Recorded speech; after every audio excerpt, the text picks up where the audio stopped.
headquarters in New York. This is World News Tonight with David Muir.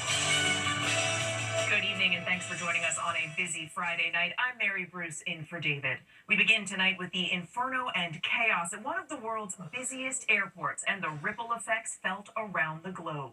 London's Heathrow Airport shut down after a fire at a nearby electrical substation, affecting more than 1,300 flights in and out of the airport. About 120 flights in the air at the time, either forced to turn around or divert somewhere else. Firefighters surrounded by smoke as they doused the substation. At its peak, 100,000 customers in the area losing power. The airport closed, planes grounded. Roughly 665 flights were scheduled to take off today. Hundreds of thousands of passengers affected through tomorrow, many learning it could be days before they're able to leave. 24 hours after the flames broke out, Heathrow now getting the first planes back in the air, but disruptions expected to last for days. ABC's Marcus Moore leads us off from Heathrow Airport. This massive fire tearing through an electrical substation miles outside London, plunging one of Europe's busiest airports into darkness. Oh my God. Heathrow Airport shut down Friday, disrupting nearly 1,300 flights. Air Canada 856 Gander Center, good day. Just got a call. They got London Heathrow shut down. You can see the moment pilots were forced to turn around mid-flight. Others rerouted to new airports. There's no other airports in the UK that can go to. We have to land in Shannon in Ireland. That's a biggie. New video tonight showing the blaze rip through the facility that provides power to Heathrow Airport and tens of thousands of homes. At Heathrow today, It's all dark here, mate. terminals in the dark. Stranded passengers in Terminal 4 going down staircases with their luggage, using their phones to see. The runway at a standstill. No flights in or out. It's just lots of confusion and we don't know, no one really knows what's going on. Robin Autry, a professor in Connecticut, was supposed to fly back to New York. Everything's just up in the air. It's pretty stressful. And I'm worried about how much is it going to cost me to fix this, because I don't know if it's going to be fixed for me. I think I'm going to have to pay a lot of money out of pocket. Joshua Ritter's stranded too. Yeah, an airport like that for that long, it's a little bit shocking. Tonight, officials say they don't suspect foul play, but confirming to ABC News, the Counterterrorism Division is leading the investigation. Short of anybody getting hurt, this is as big as it gets for our airport. And Mary, officials here at Heathrow say the power has been restored to the airport and some operations have resumed, but it's not expected to be fully operational until tomorrow morning. But we've seen new activity here tonight, even some planes taking off. Still, the ripple effects of this are expected to be felt for several days. Mary. Yeah, the impact of this likely to be felt through the weekend. Marcus, thank you.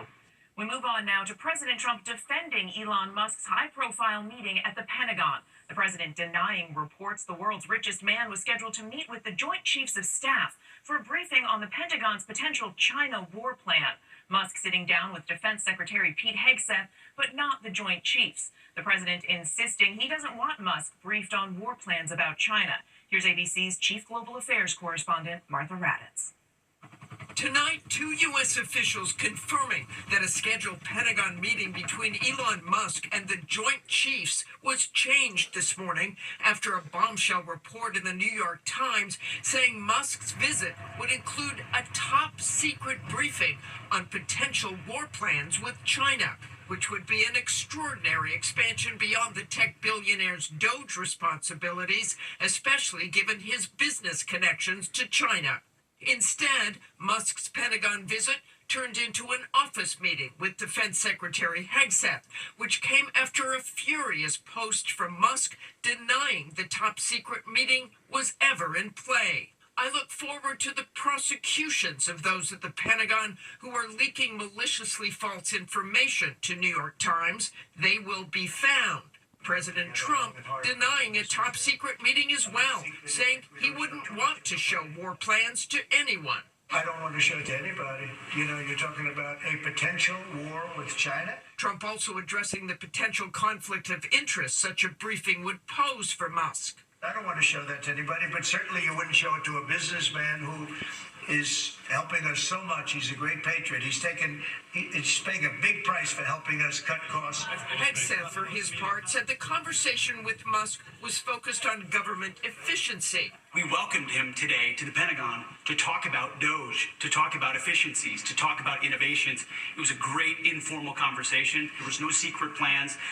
That's not what we were doing at the Pentagon. But the Times not backing down on their report. Trump and Hegseth also announced today that Boeing won the $20 million contract for the Air Force's next generation fighter jet, which will be called the F-47. The generals picked a title, and it's a beautiful number, F-47.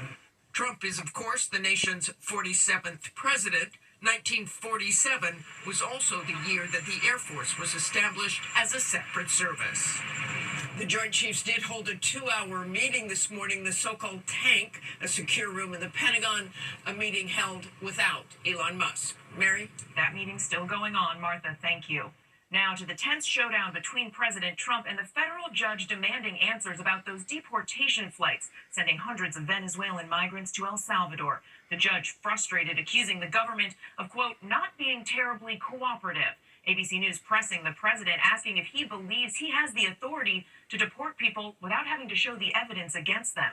Here's ABC's senior national correspondent, Terry Moran.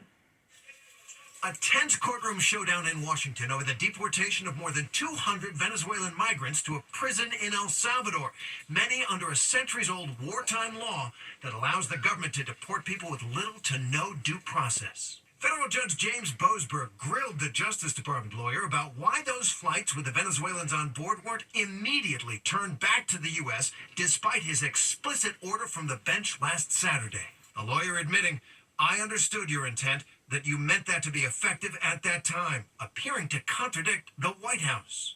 And Judge Boasberg drilled down into how this deportation order was issued, asking why President Trump signed it behind closed doors and delayed making it public.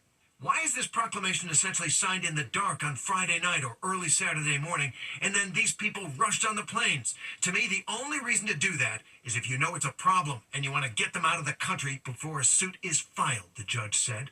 The rushed deportations, the judge suggested, prevented the men from challenging the allegation that they were even members of the Tren de Aragua gang, the target of Trump's order. I don't know when it was signed because I didn't sign it. Other people handled it. In the Oval Office today, President Trump was pressed by our Karen Travers on whether he has the authority to deport people without showing evidence about them to any court. Mr. President, do you think you have the authority, the power to round up people, deport them, and then you're under no obligation to a court to show the evidence against them? Well, that's what the law says, and that's what our country needs, because we were, unfortunately, they allowed millions of people to come into our country, totally unvetted, totally unchecked. And the president once again today lashed out at the judge. You can't stop that with a judge sitting behind a bench that has no idea what goes on, who happens to be a radical left lunatic. An attorney for Jersey Reyes Barrios says he was deported, a professional soccer player from Venezuela with no criminal record. They say he was accused of being a gang member because of his tattoos. The family say Barrios' tattoos were inspired by soccer. His aunt hopes he'll get his day in court. It's not just the president who gets the last word, she says. And Terry joins us now from the White House. And Terry, the White House continues to stonewall the judge's request. So where does this standoff go from here? Well, Mary, as we just heard, late this afternoon, President Trump now seems to be saying he doesn't even sign the order. Judge Boasberg is determined to get to the bottom of all of this, and that will be part of it as well. Meanwhile, there will be consequences, he says, for whomever violated this order, if that's what he determines. And on Monday, the Trump administration is going to be in the appeals court trying to get Judge Boasberg thrown off the case because they say he's biased. Mary? We shall see. Terry, thank you. The Trump administration's mounting legal battles are now raising concerns about increased threats against judges across the U.S. Judge James Boasberg locked in that showdown with the Trump administration, targeted with anti-Semitic posts online and threats against him. Sources telling our Pierre Thomas that U.S. Marshals are aware of the increasing threats against Boasberg and other federal judges as more lawsuits emerge challenging the administration's policies. Tonight, faced with the potential loss of $400 million in federal funds, Columbia University agreeing to a major policy change. Following pro-Palestinian demonstrations, the school now agreeing to the Trump administration's demands to change its rules about protests on campus. Columbia now banning masks and face coverings used to conceal identities. The school also agreeing to review its Middle East Studies program and faculty, ensuring it is, quote, comprehensive and balanced. Now to the urgent search for 3 family members missing following a trip to the Grand Canyon. Authorities say their GPS last shows them in a rented BMW traveling west on I-40, where multiple crashes and pileups were reported that day. They're now trying to determine if the family was involved in one of them. Here's ABC's Melissa Adon.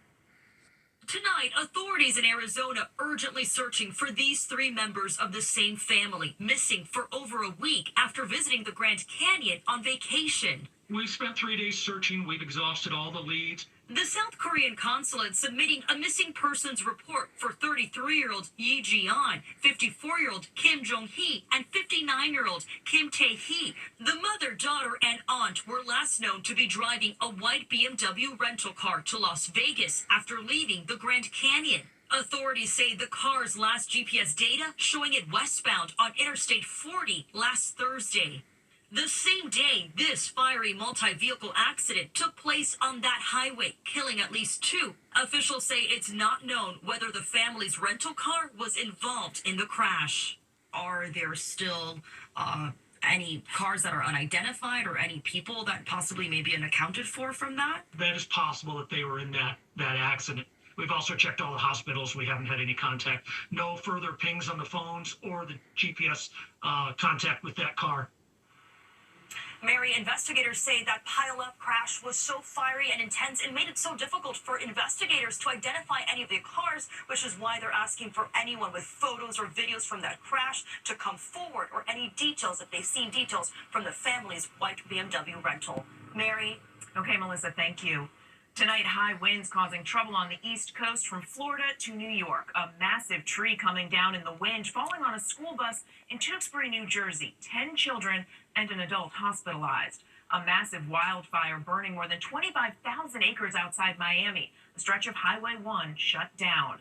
A new cross-country storm on the move, so let's get right to meteorologist Lee Goldberg from our New York station, WABC. Hey, Lee.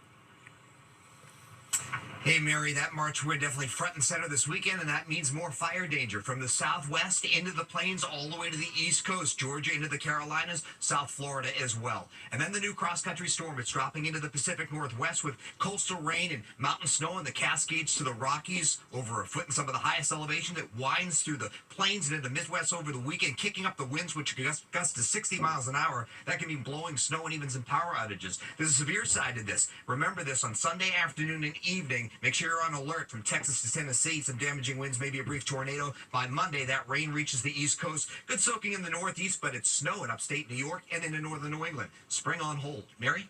The wild weather continues, Lee. Thank you. And when we come back, Sherry Papini, the mom who faked her own kidnapping, returns to court to fight for custody of her children. And the number of measles cases nationwide grows, passing a significant milestone. And the joy of March Madness, the underdogs, their team manager, and the magic. Next tonight, the mother at the center of the kidnapping hoax that captivated the country, Sherry Papini, appearing in court today in California.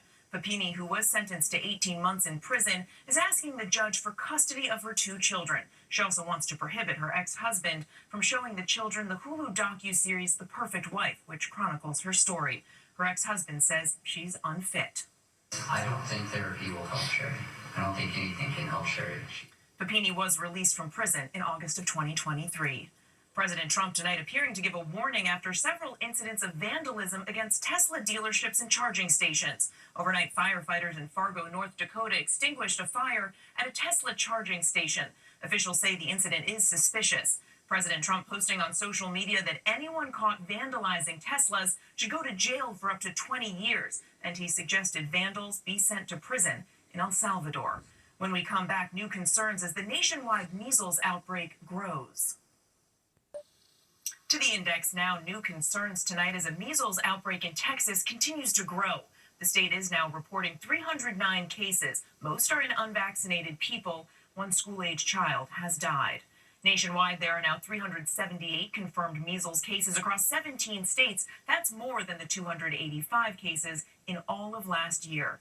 And tributes are pouring in for actor and stuntman Jack Lilly, best known for Little House on the Prairie. Lilly regularly appeared on the show, which ran from 1974 to 1983. He played multiple characters. Melissa Gilbert, one of the stars, said Lilly taught her how to ride a horse when she was a little girl. Jack Lilly was 91.